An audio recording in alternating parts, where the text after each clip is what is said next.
Bagaimana kabarnya hari ini anak-anak semua? Alhamdulillah ya, walaupun dengan cuaca yang agak sedikit mendung, kita banyak kendala, tapi alhamdulillah kita bisa melaksanakan pembelajaran kita hari ini, yaitu kita akan belajar tentang lembaga keuangan. Tapi sebelumnya, supaya kita ada fokus gitu, Ibu akan sedikit memberi ice breaking. Siapa yang bisa menjawab nanti akan Ibu kasih reward gitu ya, untuk supaya ada fokus gitu ya. Oh ya, sebelumnya ada yang tidak hadir, insya Allah hadir semua ya hari ini ya. Ya, oke. Pertama, Ibu akan masih ice breaking. Silakan satu-satu maju yang bisa menjawab ya. Nanti akan Ibu kasih reward. Ayo. Ya, tinggal menyebutkan saja. Kalau betul dikasih bonus. Ayo, Rehan. Ya.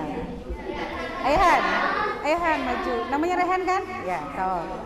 Sebutkan warnanya. Maju ke depan, nggak apa-apa. Di sini tunjuk. Ini warna apa? Ya, disebutkan.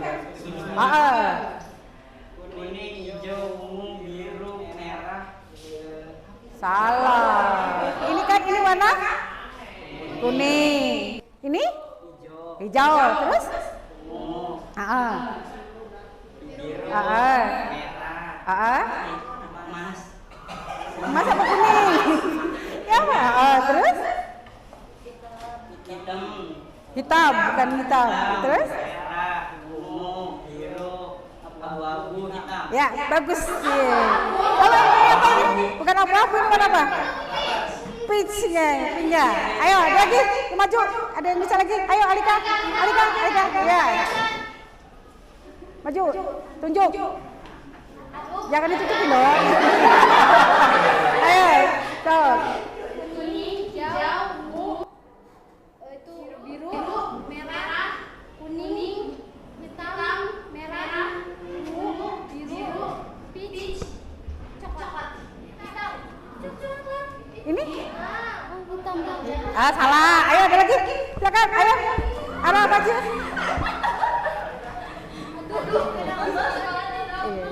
Kuning, hijau, ungu, biru, merah, kuning, hitam, merah, ungu, biru, peach, hitam. Iya, bagus. Ada lagi. Ada yang bisa lagi.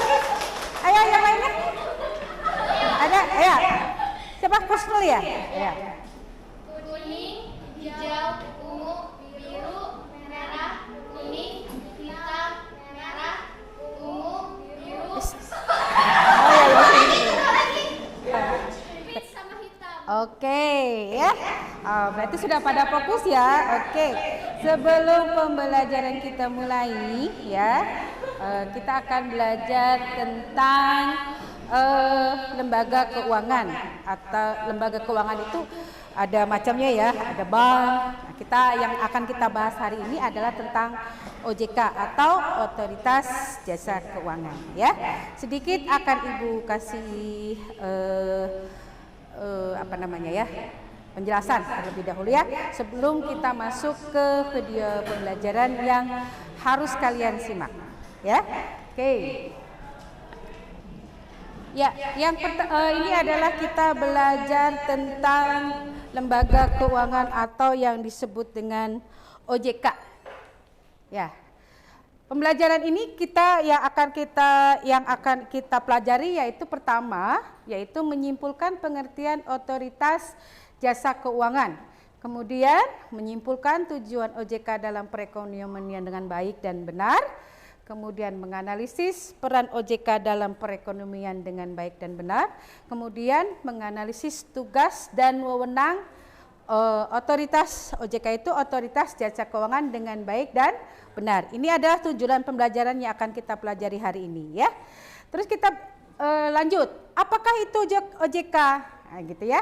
OJK adalah lembaga independen sebagai penyelenggara sistem pengaturan dan pengawasan terintegrasi pada seluruh aktivitas di sektor jasa keuangan dan non-keuangan. Pengawasan sektor jasa keuangan mulai dari pasar modal hingga perbankan. Sedangkan sektor jasa non-keuangan seperti dana pensiun, asuransi, dan lembaga pembayaran lainnya. Nah, dalam menjalankan tugasnya, OJK itu berdiri sendiri gitu, tanpa campur tangan pihak lain, sehingga lembaga ini mempunyai jumlah fungsi dan wewenang baik pengaturan, pengawasan, pemeriksaan, dan penyelidikan. Itu adalah pengertian dari OJK atau Otoritas Jasa Keuangan. Lanjut ya. Kemudian, nah tujuannya apa sih adanya Otoritas Jasa Keuangan itu? Satu, terselenggaranya kegiatan seluruh sektor jasa keuangan dan non-keuangan secara adil, teratur, akuntabel, dan transparan. Yang kedua, menciptakan pertumbuhan sistem keuangan secara stabil dan berkelanjutan. Yang ketiga, melindungi penyelenggara, nasabah dan masyarakat umum. Dan yang keempat adalah menjaga keamanan aktivitas keuangan di berbagai lembaga pembiayaan yang telah diakui oleh OJK. Itu adalah tujuan dari adanya Otoritas Jasa Keuangan. Kita lanjut ya. Kemudian apa tugas dan peran OJK? Nah, tugas OJK itu adalah tugasnya adalah berada di berbagai sektor keuangan seperti perbankan, investasi, dan non perbankan. Ya. Sedangkan peran OJK yaitu mengawasi, mengatur sektor keuangan termasuk bank, asuransi, dan pasar modal yang ada di Indonesia. OJK juga bertanggung jawab untuk menjaga stabilitas keuangan dan melindungi kepentingan nasabah serta masyarakat dalam penggunaan layanan keuangan. Ya.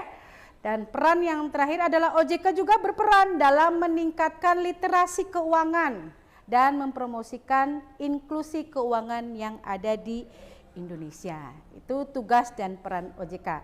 Lanjut. Perizinan pendirian jasa keuangan.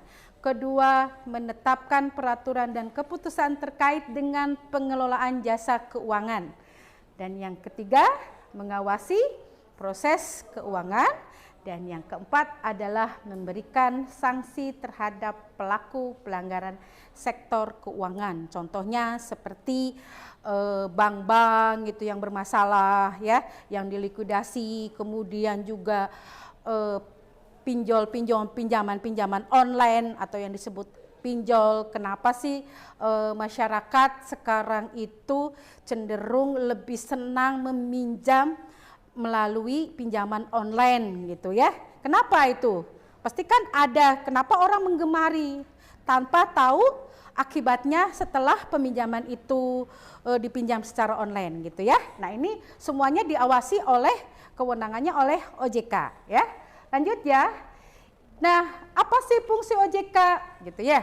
Fungsinya adalah satu, menjamin keamanan transaksi keuangan. Kedua, mencegah terjadinya penipuan. Yang ketiga adalah meningkatkan inklusi keuangan masyarakat. Dan yang keempat, membangun ekosistem keuangan yang saling menguntungkan. Ya, itu adalah fungsi. Kita sudah belajar tentang peran, tugas, wewenang, dan fungsi. Nah, ini asas peraturannya. Katanya OJK itu dibentuk berdasarkan asas Undang-Undang Nomor 21 Tahun 2021 Pasal 4. Asas-asasnya berbunyi berbagai pedoman dan prinsip-prinsip dari Otoritas Jasa Keuangan. Apa saja asasnya? Satu, harus independen. Independen itu tidak ada campur tangan dari pihak lain. Yang kedua, memberi kepastian hukum. Ya, memberi kepastian hukum untuk apa? Untuk para nasabah yang pada menaruh uang di tempat di asuransi atau di bank-bank gitu ya. Kemudian yang ketiga, kepentingan umum ya. Dan yang keempat, keterbukaan. Dan yang kelima adalah profesionalitas. Dan yang terakhir, integritas dan akuntabilitas. Itu asas peraturan OJK yang berdasarkan dari Undang-Undang Nomor 21 ya. Terakhir ya. Lembaga-lembaga apa saja yang berkoordinasi dengan OJK itu ya. Tetap walaupun OJK dalam konteksnya adalah dia berdiri sendiri ya, independen, tapi tetap harus berkoordinasi dengan lembaga-lembaga yang berkepentingan. Yang berkepentingan itu adalah BI atau Bank Indonesia. Yang keduanya adalah LPS, lembaga penjamin apa? Hah? Iya, lembaga. Ya, BI itu peraturan satu, lembaganya satu. Peraturan tentang pengawasan perbankan, kemudian berintegrasi tentang pertukaran informasi perbankan, ya. Kemudian saling memeriksa lembaga OJK dan lembaga perbankan. Sedangkan kepada LPS itu adalah pertukaran informasi antar kedua lembaga terkait upaya penyehatan pada bank-bank yang bermasalah, ya kan? Di Indonesia itu kan banknya banyak ya, ada Bukopin, ada Mandiri, ada BCA gitu ya. Tapi pada akhirnya di merger, karena itu yang berperan itu adalah OJK ya. Dan yang terakhir adalah LPS juga harus memperoleh izin dan persetujuan OJK saat melakukan pemeriksaan bank. Ya, ini adalah materi yang akan kita pelajari hari ini. Ya, nah sekarang kita akan masuk ke dalam video pembelajaran tentang di mana keterkaitan antara OJK dengan lembaga lainnya. Siap ya? Ya, kita masuk ya. Penyedia jasa pinjaman online yang kemudian ini diduga melakukan pelanggaran, baik itu pelanggaran hukum maupun pelanggaran HAM, dan 25 diantaranya itu sudah terdaftar di OJK. Ya, itu adalah video pembelajaran tentang apa? Pinjaman online, yaitu hubungan antara OJK dengan LBH ya, terkait dengan pinjaman online, di mana banyak sekali para nasabah, para peminjam itu mengalami kerugian ya. Apa sih masalahnya, kenapa orang suka? Nah, kita lihat ya, nanti Ibu kirimkan link untuk kalian menjawab pertanyaan, kita diskusi. Ibu akan ngasihkan link Jambotnya ya.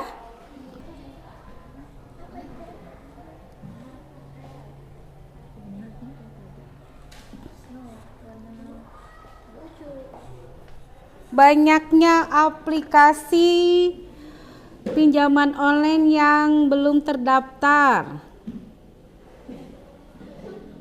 Ya, apalagi? Lanjut. Banyaknya masyarakat yang memakai jasa pinjaman online karena syaratnya sangat mudah. Ya, apalagi? Persyaratan untuk pinjaman online terlalu mudah, betul. Apalagi? Awas jangan menggunakan pennya dimatikan dulu, menggunakannya stick note dalam pengisian jawaban yang akan kamu isi. Kurangnya keamanan privasi data nasabah, betul. Lanjut ya, nomor 2, ada pertanyaan di situ? Oh, belum, oke. Banyak orang-orang yang curang ketika karena pinjaman online. Ini yang curangnya online-nya atau lisennya? Lanjut. Di pertanyaan yang kedua itu, mengapa peminjaman online itu banyak digemari oleh masyarakat? Mengapa peminjaman online banyak iya, lanjut ke nomor 2. Pertanyaan itu. Karena perubahan gaya hidup dan teknologi yang mudah dijangkau, betul. Ada lagi? Cukup ya? Lanjut ya. Lanjut ke ada dampak dalam peminjaman online itu menurut kalian? dari hasil video pembelajaran tadi? Ada enggak? Adakah dampak dari peminjaman online tersebut? Dampak negatif atau positif? Oh, bisa dua-duanya ya. Dampak positifnya apa? Dampak negatifnya apa? Silakan kamu kemukakan. Dampak positifnya lebih mudah karena uangnya dengan persyaratan yang mudah. Boleh. Ya, dari tingkat bunga, kemudian dampak banyaknya bunga dan biaya tinggi akibat terlambatnya itu. Ya, oke. Iya. Ada lagi? Cukup? Atau lanjut ke pertanyaan keempat, apakah ada peran tidak OJK dalam masalah tersebut? Silahkan kalian tulis perannya apa saja di dalam permasalahan peminjaman online OJK ini. Ya. Ada lagi? Oke.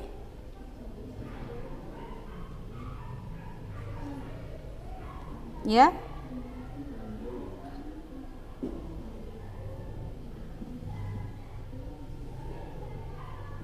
Alika, Almas, sudah?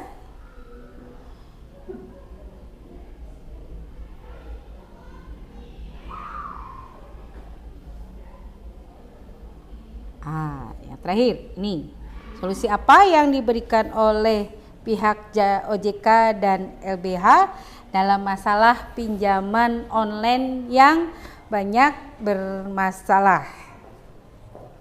Coba Anda yang bisa mengungkapkan? Solusinya adalah satu, apa tadi? Solusi yang diberikannya oleh pihak OJK dengan LBH bahwa akan diadakan evaluasi pengawasan tentang lembaga-lembaga peminjaman online. Sudah bisa? Oke, apa ini pertanyaan jawabannya? Bahwa apa ini? Selalu berhati-hati dalam peminjaman online. Tuh. Terjamin keamanannya, betul. Itu solusinya ya. Paham ya dengan masalah OJK dengan lembaga masalah peminjaman online ini? Oke? Sudah diberi kesimpulan ya bahwa dalam lembaga OJK itu berperan sekali dalam masalah keuangan, terutama dalam melindungi para nasabah ya supaya tidak mengalami kerugian. Oke ya. Baik, kalau begitu kita akan melakukan diskusi. Silakan satu kelompok terdiri dari 4 orang. Kita akan mengerjakan, di sini ada sebuah artikel juga yang kalian akan kita bahas, kemudian kita presentasikan. Yang pertama itu adalah artikelnya, kita akan berbicara masih tentang OJK, di mana Indonesia itu berhasil dalam menjaga pertumbuhan ekonomi di tahun 2023. Ya, silakan dibikin kelompoknya, kita diskusi, kemudian nanti kalian mengisi LKPD-nya, kemudian nanti dipresentasikan. Satu kelompok 4 orang. Ya. Gimana? Ya, bolehlah ada lebih satu. Oke. Ya, bikin kelompoknya. Ini kelompok 1. Nanti dipresentasikan ke depan ya. Kelompok 2. Kemudian ini kelompok 3. Silakan ya, bikin kelompok 4. Kelompok 4-nya kelompok siapa? Selin. Ya, dibikin kelompoknya ya. Selin. Ini satu kelompok ya.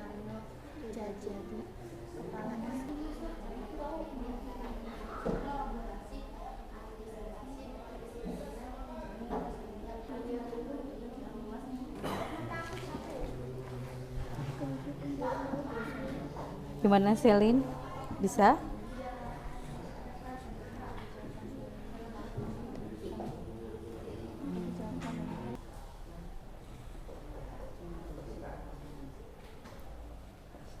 Sudah? Belum. Kalau yang sudah boleh dipresentasikan ke depan. Ya, dengan pertanyaan yang ada di LKPD, kemudian kamu kemukakan apa kesimpulannya apa gitu ya.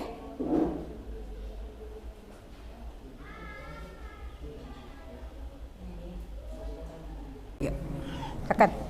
Ya, ini kelompok berapa yang akan mempresentasikan? Kelompok 4. Kelompok 4, ya. Kelompok 4 silakan mempresentasikan apa isi dari artikel, kemudian apa yang strategi apa, peran OJK apa yang ada di situ ya, silakan. Ya. Disebutkan kelompoknya, siapa saja namanya, kemudian silakan dipresentasikan. Ya. Assalamualaikum warahmatullahi wabarakatuh.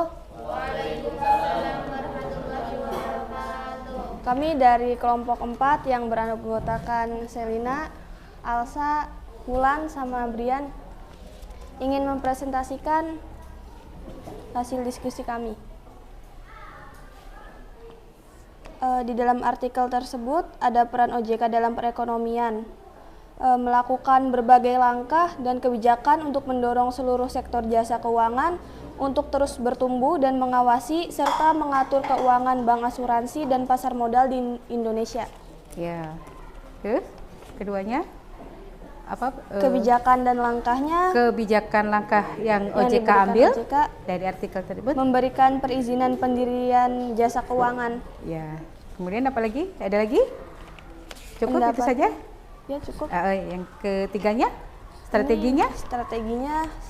Strateginya yang diberikan adalah strategi apa saja yang diberikan oleh OJK pada pertumbuhan ekonomi di Indonesia di tahun 2023. Strateginya apa saja? Tetap menjaga kinerja perekonomian, diantaranya meningkatkan kolaborasi, antisipasi, dan kedisiplinan dalam menjalankan agenda reformasi di sektor jasa keuangan agar perekonomian dapat berjalan dengan baik. Oke, ya itu ya. Ya, tepuk tangan untuk kelompok 4. Ya, ada lagi kelompok Almas? Ya, udah? Ya, Sekian silakan. dari kami. Wassalamualaikum warahmatullahi wabarakatuh. Waalaikumsalam warahmatullahi wabarakatuh. Vanessa, silakan. Ya. Ya. Assalamualaikum warahmatullahi wabarakatuh. Waalaikumsalam warahmatullahi wabarakatuh. Kami dari kelompok 3 yang beranggotakan saya Vanessa, Najwa, Almas, dan Nidia ingin mempresentasikan hasil diskusi kami. Ya. Apa namanya? Pertanyaan pertama, menurutmu apakah di dalam artikel tersebut ada peran OJK dalam perekonomian? Tuliskan menurut analisis kalian sendiri. Jawabannya adalah ada. Di tengah perekonomian yang tidak pasti dan di tengah ancaman ekonomi global, laju pertumbuhan ekonomi Indonesia dapat tetap berlanjut dengan baik. Ya. Pertanyaan kedua, kebijakan dan langkah yang diberikan oleh OJK dalam mendorong seluruh sektor jasa keuangan agar terus bertumbuh. Jawabannya ya. OJK harus lebih sering menganalisis sektor perbankan dan sektor non-perbankan agar tidak ada masalah seperti APK pinjol yang belum terdaftar dan merugikan masyarakat. Ya. Pertanyaan ketiga, bagaimana pendapat kalian strategi yang OJK lakukan dalam sistem kinerja perekonomian? Bagus. Sekian dari kelompok 3. Wassalamualaikum warahmatullahi wabarakatuh. Waalaikumsalam warahmatullahi wabarakatuh. Oke. Ya, silakan dipresentasikan. Kamu sini. Assalamualaikum warahmatullahi wabarakatuh. Kami dari kelompok 2 yang berisi anggotanya bernama saya Azara Fitriyanti, Febi Lestari, Alika Humaira, dan Husnul Khotimah. Kami ingin mempresentasikan hasil diskusi kami yang tadi. Oke. Yang pertama, pertanyaannya adalah, menurutmu apakah di dalam artikel tersebut ada peran OJK dalam perekonomian? Tuliskan menurut analisis kalian sendiri. Jawabannya, OJK telah melakukan berbagai langkah dan kebijakan untuk mendorong seluruh sektor jasa keuangan untuk terus bertumbuh. Pertanyaan kedua, menurutmu kebijakan dan langkah yang diberikan oleh OJK dalam mendorong seluruh sektor jasa keuangan agar terus bertumbuh? Di bidang pasar modal, OJK telah menerbitkan peraturan OJK nomor 18 tahun 2023 tentang penerbitan dan persyaratan efek bersifat utang dan sukuk berlandaskan keberlanjutan. Selain itu, OJK telah meluncurkan bursa karbon secara efektif pada akhir 26 September 2023. Yang terakhir, bagaimana pendapat kalian strategi yang OJK lakukan dalam sistem kinerja perekonomian? Bagus. Dengan semakin meningkatnya sinergi antara regulator bersama CEO dan seluruh stakeholders. Terima kasih. Wassalamualaikum warahmatullahi wabarakatuh. Waalaikumsalam warahmatullahi wabarakatuh ya. Jadi paham ya bahwa di dalam OJK itu perannya banyak sekali ya, baik itu peran, tugas maupun kewenangannya ya. Oke, LKPD-nya kita kumpulkan, kita akhiri dengan evaluasi ya, yaitu Ibu akan memberikan 10 soal ya untuk di aplikasi yang akan Ibu berikan ya. Kita Ibu kirimkan kan ya.